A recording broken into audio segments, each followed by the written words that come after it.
ନା ଆପଣ ଏ ସାଇକେଲଟା ନେଲେ? ହଁ। ଆଉ କେଉଁଠୁ ଆସିଥିଲେ କହିଲେ? ମୁଁ ତଳାପଡ଼ାରୁ ଆସିଥିଲି। ତଳାପଡ଼ାରୁ। କେମିତି ଜାଣିଲେ ଏଠି ସାଇକେଲ ହେଉଛି ବୋଲି? ମୁଁ ଏଠି ଦେଖେ, ସବୁବେଳେ ଯିବା ଆସିବା କରେ, ଦେଖେ ଭଲ ହେଉଛି। ହଁ, ଏଇଟା ଭଲ ଭଲ ବୋଲି କେମିତି ଜାଣିଲେ? ନା ମୋତେ ମୁଁ ଅନେକ ଲୋକ ମୋତେ କୁହନ୍ତି, ଯେଉଁମାନେ କରିଛନ୍ତି ଆପୁରୁ, ମୁଁ ସେଗୁଡ଼ାକ ଶୁଣିଛି ଭଲ ହେଉଛି। ଭଲ ହେଉଛି। ତାହେଲେ ଆପଣ ଫିଟିଂରେ ଖୁସି? ନିଶ୍ଚିତ। ଆଉ କାଲି ବୋଧେ ଟ୍ରାଏଲରେ ଟିକେ ଚଲେଇଥିଲେ? ହଁ। କେମିତି ଲାଗିଲା? ସ୍ପିଡ୍ କେମିତି ଲାଗିଲା? ଭଲ ଲାଗିଲା। ପୁରା ସ୍ପିଡ୍ ଭଲ? ହଁ। ଜବର ସ୍ପିଡ୍। ଆଉ ମାଇଲେଜ୍ ବି ବଢ଼ିଆ? ହଁ।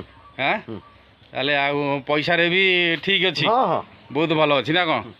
ତାହେଲେ ଆପଣ କାହାକୁ କ'ଣ କହିବେ ଏ ବିଷୟରେ? ନା ଆଉ କ'ଣ, ଆଉ ଅନ୍ୟମାନଙ୍କୁ କାହାକୁ କହିବେ? ନିଶ୍ଚିତ ନା, ହଁ। ନିଶ୍ଚିତ କହିବେ ନା, ରିସେଣ୍ଟ ହବ। ଆଉ ଟିକେ ଟିକେ ଚାବି ଅନ୍ କଲେ, ଚାବି ଅନ୍ ହେଲା, ଟିକେ ମୋଡ଼ନ୍ତୁ।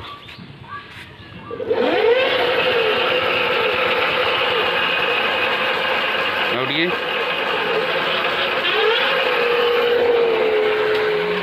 ଇଏ ଲାଇଟ୍ ସବୁ ଅନ୍, ସବୁ ସବୁ ଓକେ। ସବୁ ସେଇଟା ଟିକେ ହଲୁଥିଲା, ସବୁ ଠିକ୍ ଠାକ୍। ହଉ ଠିକ୍ ଅଛି ନା, ଧନ୍ୟବାଦ।